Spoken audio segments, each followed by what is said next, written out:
Welcome back to the DrupalEasy podcast. This is season 15, episode number 5, and I am your host, Mike Anello. In today's episode, I will be talking with Andy Blum, senior front-end developer for Lullabot. We'll be discussing the Drupal Smart Snippets extension for Visual Studio Code.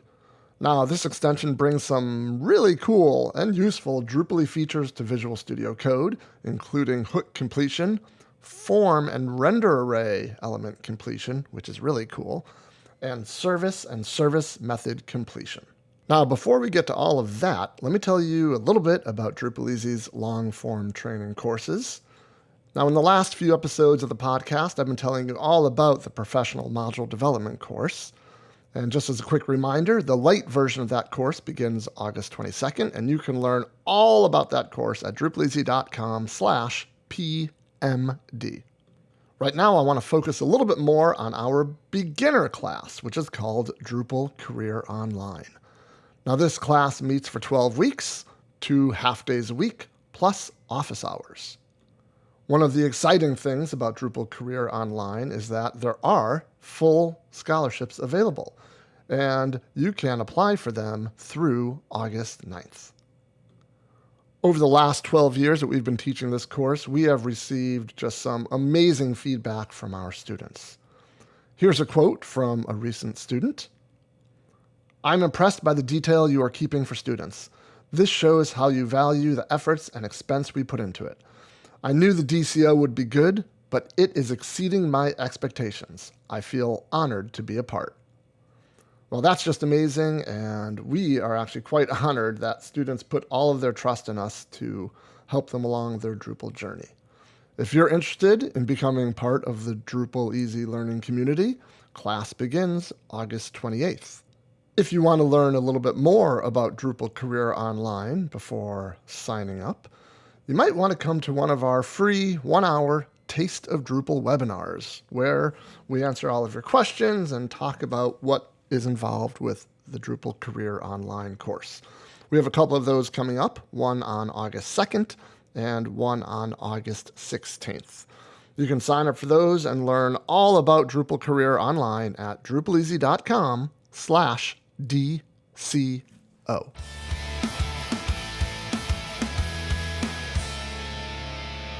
Welcome to the DrupalEasy podcast, Andy Blum. How are you? I'm good. Glad to be here.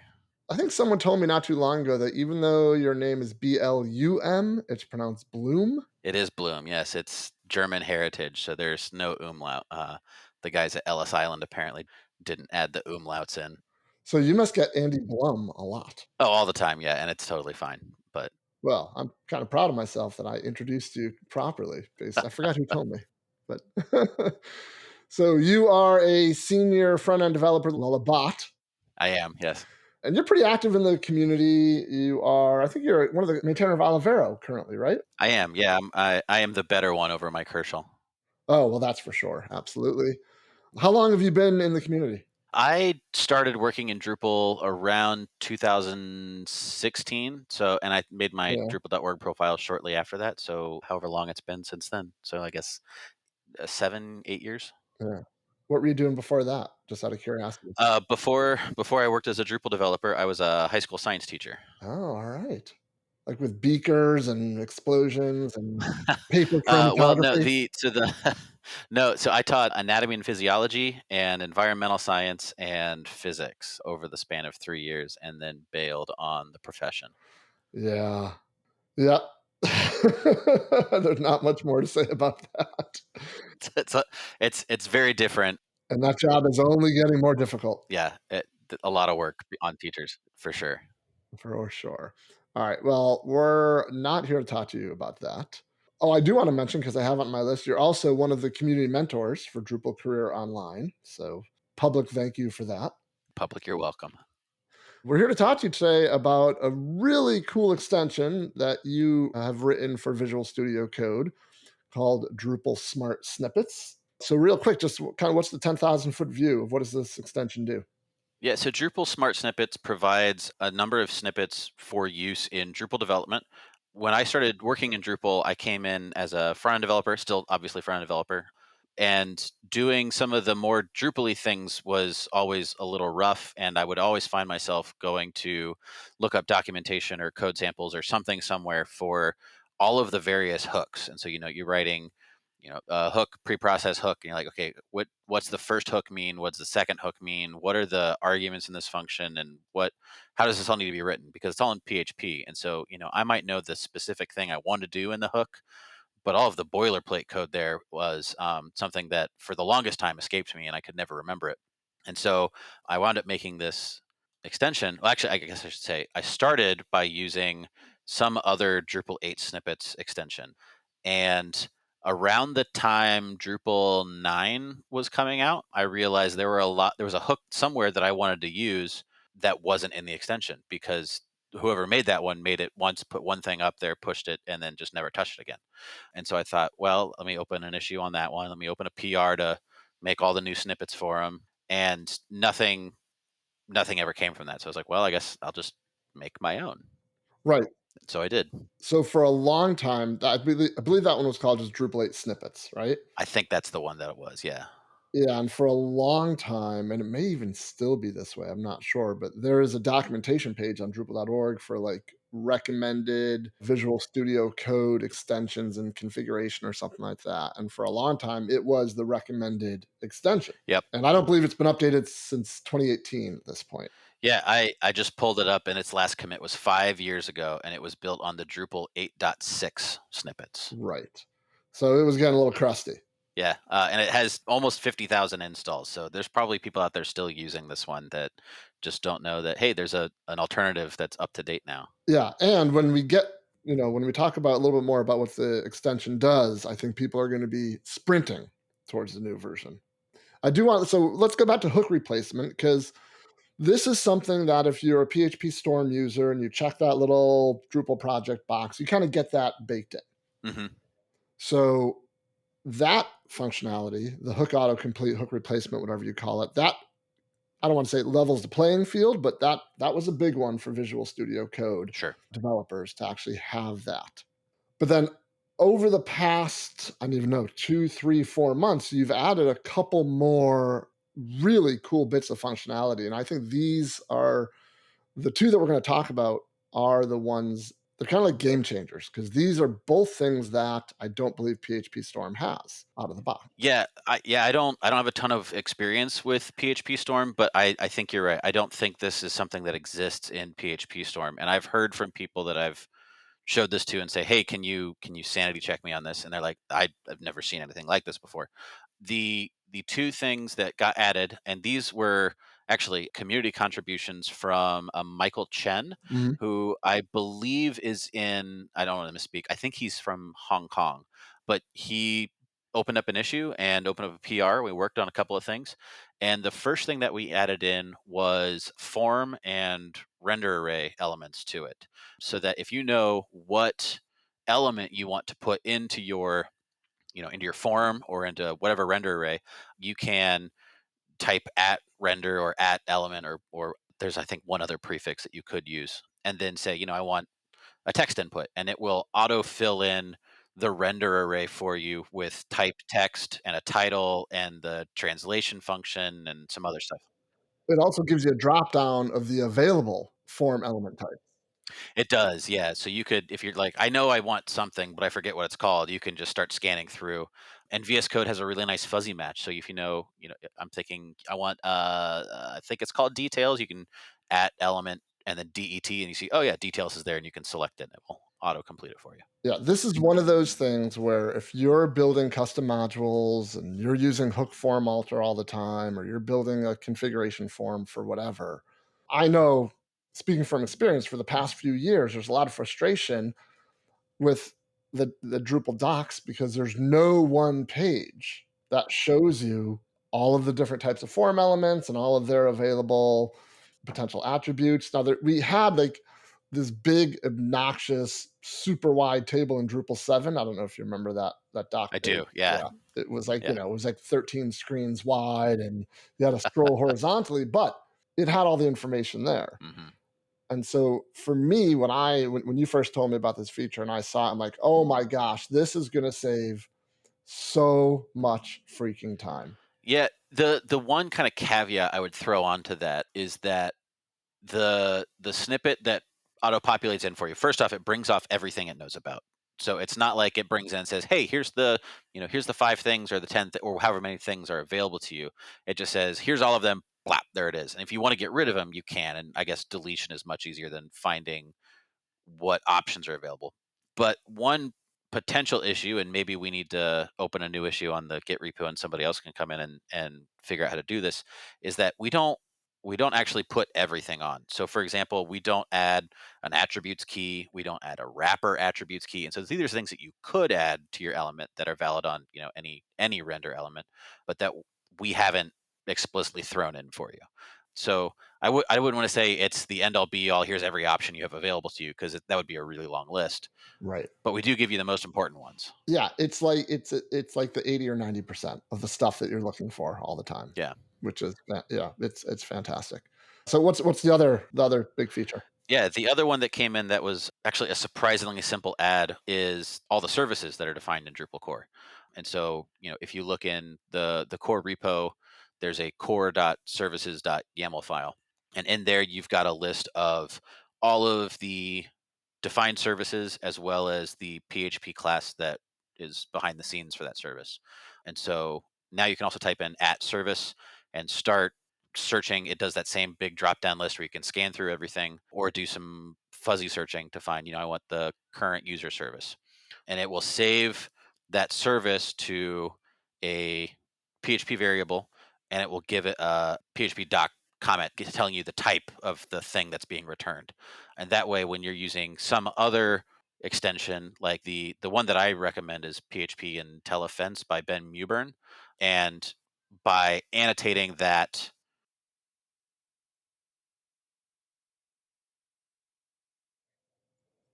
So that at service, that's really meant more for use inside of hooks because it doesn't handle any dependency injection if you want to leave it Correct. alone. Yeah. That one's mainly for in hooks. As I've said, for end developer, dependency injection is not something I've ever actually written before. I'm not really sure how it works or what a good standardized way to implement that in a snippet would be. So, if you have ideas, I'm open to them. Right. All right. So I mean, those three things right there, that's, I think, worth the price of admission, which is free because it's all open source and it's all on GitHub. The hook autocomplete, the form render element autocomplete, and the service autocomplete. Hmm. Yeah. Huge time savers, all three of them. I want to talk about the extension a little bit because I did not know anything about how Visual Studio Code extensions were written or built, and I started poking around, and now I know why this is something that you were so comfortable doing because it's all written in JavaScript. It is, yeah. It's all TypeScript. Well, I guess it's TypeScript or JavaScript. I didn't write it in TypeScript because when I started, I didn't know TypeScript yet. But yes, TypeScript or JavaScript. And then it appears that you've got some type of script. I don't know if this is part of the repo. I didn't dig that deep. That goes through and harvests all of the hooks and all of the render elements and all of the services, like you mentioned, and saves those in, I believe it was JSON data, which is then, I guess, consumed by the extension as as someone types one of the at service or at element. Yep. So this past weekend, actually, I just updated it to take the new snippets from 10.1 that just got released last week. And so if you go digging into the repo and look at index.js, there's a variable I'm calling supported versions. And so I'd say, hey, I know we want to support 10.1.0 and 9.5.9 because those are the two on the that you can download as tarballs right now. And then when I tell it to go, it iterates over those two and says, "Cool, I know I want this version and this version." It goes, it downloads the tarballs to a temporary directory on my machine or whoever's building it, and then it starts scraping through all that stuff. And because of all of the work that's been put into the Drupal community and the coding standards and whatnot, we have predictable patterns of how to find hooks that are defined. So we say, show me all of the star.api.php files. And then once you're in there, I'm using a package that I don't remember the name of, but it parses out the PHP file into its syntax tree. Hmm. And from there I can find where a function has been defined, and then what are the arguments that have gone into it, and what's the documentation comment above it. And so I can harvest all of those things individually and then reshape them into a JSON structure that matches what VS Code expects for snippets. So how long does that process take for a couple of versions? Like you said, I think you said 2 versions of Drupal at a time. Yeah, so for 10.1 and 9.5.9, the honestly the part that takes the longest is downloading the tarballs. It downloads those, it extracts them, it does them one at a time, and I think all told, it's maybe 2 minutes on my machine to run through it. Oh, wow. And so every time I make an update and I'm ready to publish a new version, I run it once, Mhm. make sure everything comes out well, and then there's a tool that I think it's Microsoft that put it out. It's VSCE. It's whatever their extension Right. VS Code extension manager plugin, whatever it is. It's got a pre-publish hook, and so it reruns it all again. So as long as it ran fine for me locally, then I let it rerun again in Oh, wow. the pre-publish stage, and then it publishes up there and adds the Git tags and does all of the release info and updates on the Visual Studio Code marketplace. Yeah, and there was, I believe, this past Saturday, so we're recording this on June 26th, so a couple days ago on June 24th, there was a new release, and it seems like you've been, pretty, predictable and pretty good about, having a new release out with releases of Drupal. At least minor releases, I think, are the ones that are important, right? Minor releases, yeah. If we have a new bug fix release, there's nothing new in there as far as hooks or services or anything, so it's not worth running again. Right. But every time we get a minor release, so every 6 months, you should expect an update to this extension. So I guess the caveat with all of this, well, I don't know if caveat's the right word, is that it's a static list of hooks and elements and services that it's pulling from. So Hmm. it's not going to pull. It's not going to see a custom service class. It's not going to see a service class that's implemented by contrib module X. It's not going to see a hook that's been defined by contrib module. I was actually thinking about this, and that would kind of be incredibly difficult to do because it sounds like the JSON files that the extension uses would have to be kind of dynamic depending on what's in the project. Yeah, so what you would end up having to do there, and it's something that I have looked into and kind of gone, this is over my head at the moment. All of the snippet files are static because we're scraping through a tarball of Drupal core, or I guess two tarballs, one 10 and one 9. And then we're just packaging those up and shipping those off. At the end of the day, the majority of the code there is actually just there to make the snippets. And if you look at the Git repo in the snippets folder, there are 3 files in that folder, one for elements, one for hooks, and one for services. Those are the only 3 things the extension actually needs to be usable at all. The rest of it could theoretically be closed source, and then you could just send out the snippets as they are. What you would need to do to start looking at other installed modules is using the language server protocol, which is something I've never done before. But one of my coworkers, Chris DeLuca, he's one of those oddballs that likes to code in NeoVim, and he has done all of his own. I want my editor to be in my terminal and to work exactly the way that I want to. So he's actually worked with language server protocol before, Hmm. and he has said that in some free time here and there, he's kind of poked at it to see how hard would this be to do. But essentially, you're running in a separate process on your machine from VS Code a language server that is continually scanning and updating what it knows about the code base. Right. It's kind of like what Intelephense is doing. Exactly, exactly. And so it knows, I have this thing, I know its type, and I know all of the various pieces of it and how the syntax of the language plays with the structure of the classes. So something like that would be really nice to do. I sent an email out to Ben Mewburn at one point in time. I never got a response back, but like, is there a way that I can just tap into your language server and say, I know where these files should be living. Can I go get them and just make some dynamic snippets or whatever I need to do? This sounds like a version 2.0. That would definitely be a major version update, yes. But would very quickly, at least in my opinion, make VS Code the preferred tool for Drupal development over PHP Storm. I don't know. I bet a lot of people who try out version 1.4, might feel the same way because I'm telling you, the form array, the element, the render element, the form array element stuff it's such a big time saver because I don't remember any of that stuff. I know there's an autocomplete widget. I just don't always remember that it's entity underscore autocomplete, I think. Sure.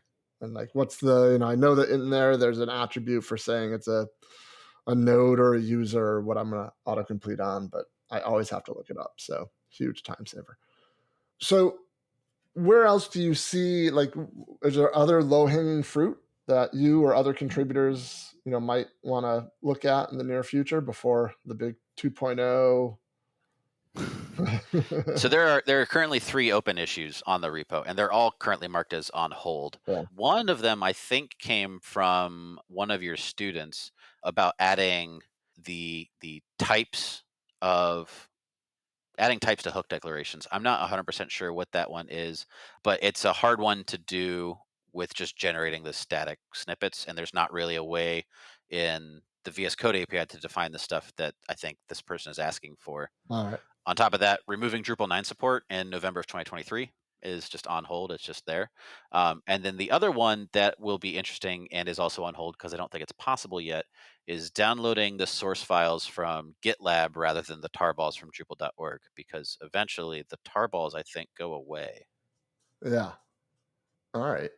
But no other, like, low Additional hanging. snippets, Yeah. not that I've really thought of. If you have an idea, please open an issue, and if you have a solution, open a PR. That's even better. I do have a project on Drupal.org for this, where you can get Drupal.org credit for contributing. Awesome. Have you tried it with vscodium, which is the open source? I don't say equivalent. The open source version of VS Code.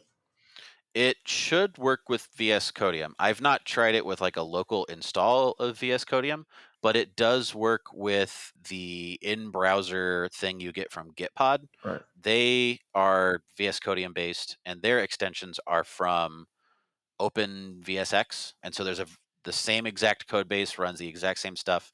It's just a different tool that does the publishing. So when I run, vsce publish minor, after that I do OVSX publish minor, and it does the same thing. So yeah, it should be available for you on anything running VS Codium or VS Code.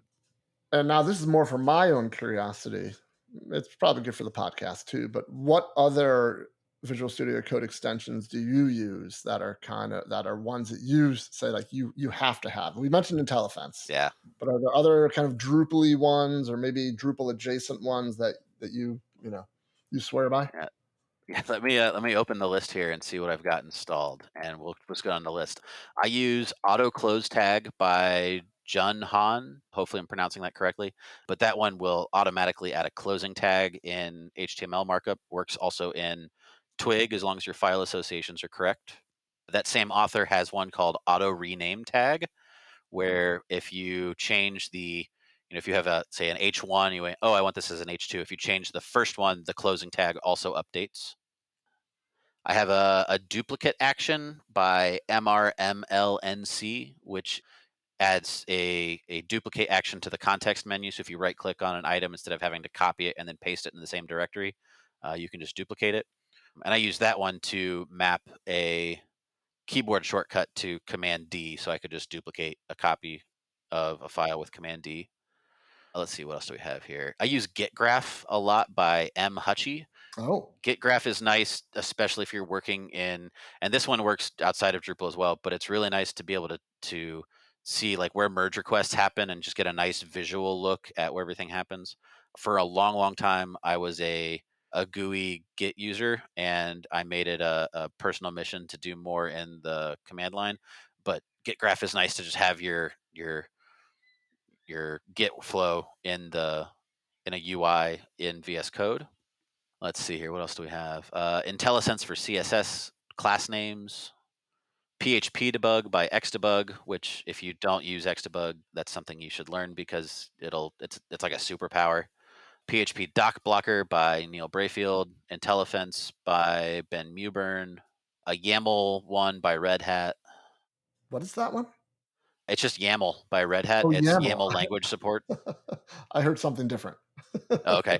And then Twig Language 2 by Mblode. There's several Twig language ones out there. Twig Language 2, I still don't think is as good as it could be for Drupal use, but I think it's the best one that I've encountered. So, All right, so I'll put a link to all the ones you mentioned in the show notes for everyone, so that they don't have to pull over and start writing these down because that would be dangerous. So final question, are there any plans or is there any reason to bring maybe not all of this functionality, but maybe some of the functionality to PHP Storm? I've had this question before, and the answer right now is no, simply because I don't use PHP Storm. Yeah. And so I don't have the knowledge of how their system works. I haven't really looked into how, I mean, like if you Google PHP Storm snippets, like they don't even call them snippets. So, like finding it just hasn't been a priority. But if there are people out there that sounds like this all sounds great, but I love PHP Storm and I just renewed my license and I don't want to walk away from it and you want to work on it, come on over. We'd be happy to have you. Yeah. Or, I mean, if, perhaps there's some work that you've done on the JavaScript side that they can leverage to, Hmm. get started Yep, with, on the PHP Storm side of things. That'd be great as well. absolutely. All right. Well, super fantastic. Andy, I think I've asked you everything I want to ask you about this stuff. Just go out and get this extension. It's fantastic. Obviously, we'll have links in the show notes. It's called Drupal Smart Snippets. And Andy, thank you very much for your time. Thanks for having me. Thank you so much for listening to this episode of the DrupalEasy podcast. Don't forget to check out all of our long-form Drupal training courses at DrupalEasy.com. See ya!